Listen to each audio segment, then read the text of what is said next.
Untuk informasi selengkapnya, Saudara, informasi terkini di kantor DPP Partai Golkar terkait dengan agenda Rapimnas yang digelar, kita akan bergabung bersama jurnalis Kompas TV Dipo Nurbahagia di DPP Partai Golkar, Jakarta Barat. Selamat pagi, Dipo. Seperti apa suasana persiapan agenda Rapimnas Golkar yang digelar hari ini, Dipo? Persiapan sudah dimulai, tentu ini juga untuk Kami masih berusaha mencari informasi terkini terkait dengan agenda Rapimnas.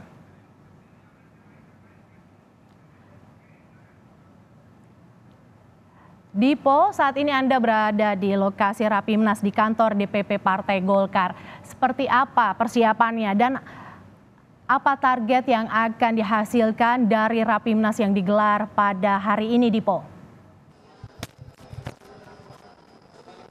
Tentu persiapannya sudah 100% Mercy, karena tadi juga sejumlah petinggi dari Partai Golkar sudah tiba di gedung DPP Partai Golkar, sebut saja seperti Ketua Umum Partai Golkar Erlangga Hartarto, kemudian juga ada Sekjen beserta dengan politisi senior, sebut saja Akbar Tanjung, kemudian juga Agung Laksono, dan juga ada sejumlah politisi senior lainnya yang juga sudah tiba di gedung DPP Partai Golkar. Kalau ditanya tujuannya apa, kalau kita mengutip apa yang kemudian sebelumnya disampaikan oleh Ketua Umum Partai Golkar, tentu tujuannya adalah untuk menegaskan sikap dari Partai Golkar terkait dengan Capres dan juga Cawapres yang akan diusung oleh Partai Golkar di Pilpres 2024. Lalu bagaimana kemudian sejauh ini persiapannya? Kita akan coba tanyakan secara langsung ya kepada Ketua SC dari Partai Golkar untuk Rapimnas ini, ada Mas Aceh Hasan. Mas, selamat pagi. Terima kasih untuk waktunya.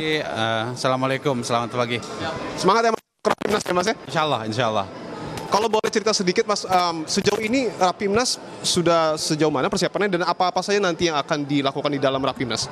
Iya, pertama Rapimnas ini memiliki momentum yang sangat strategis karena menyangkut dengan bagaimana Partai Golkar akan menentukan kebijakan politiknya yang ditunggu-tunggu oleh masyarakat, yaitu soal pasangan Capres dan pasangan calon wakil presiden.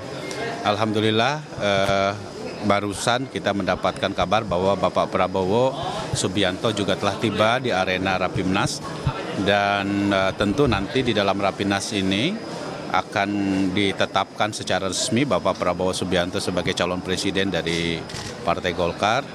Dan dari informasi dan hasil kesepakatan bersama para ketua DPD 1 pun juga tidak ada keberatan apapun untuk mendorong Pak Prabowo sebagai calon Presiden Republik Indonesia. Dan kami di dalam Rapimnas ini juga akan membahas secara khusus pendamping Pak Prabowo ya.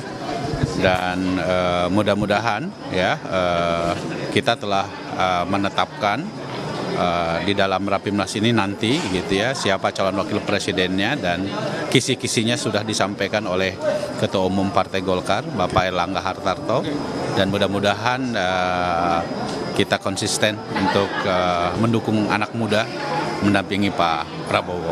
Untuk bahasan Cawapres kita tahan dulu Mas Aceh. Tapi yang menarik tadi bahwa sudah ditetapkan Capres dari Partai Golkar itu Pak Prabowo Subianto di tengah adanya isu keretakan ataupun kemungkinan koalisi Indonesia Maju ini pecah karena nama Cawapres yang tak kunjung keluar.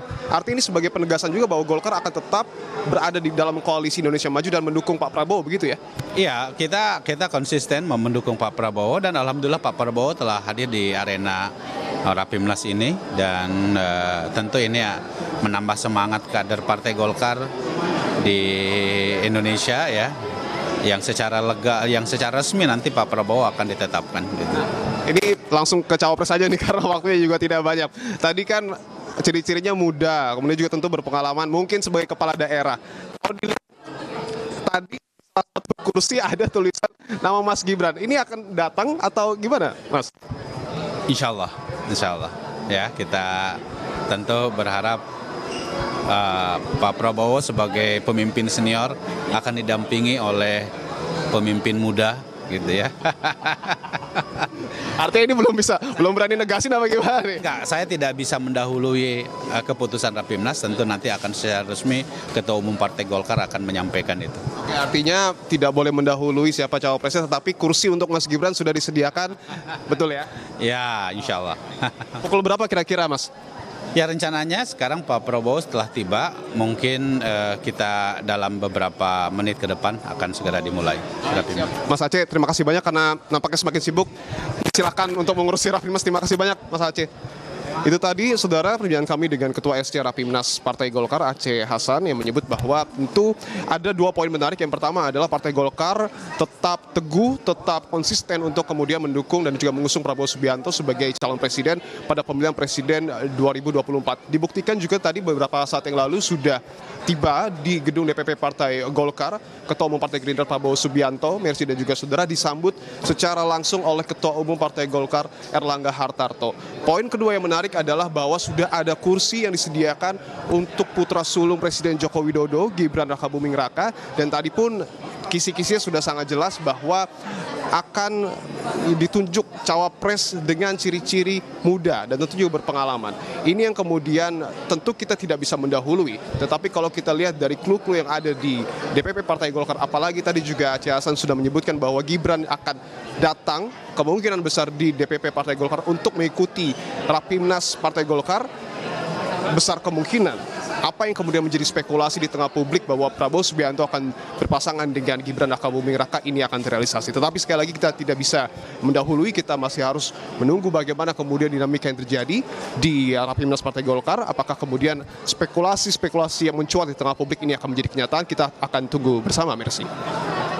Terima kasih jurnalis Kompas TV Dipo Nurbahagia yang melaporkan langsung dari kantor DPP Golkar terkait agenda Rapimnas yang digelar saat ini.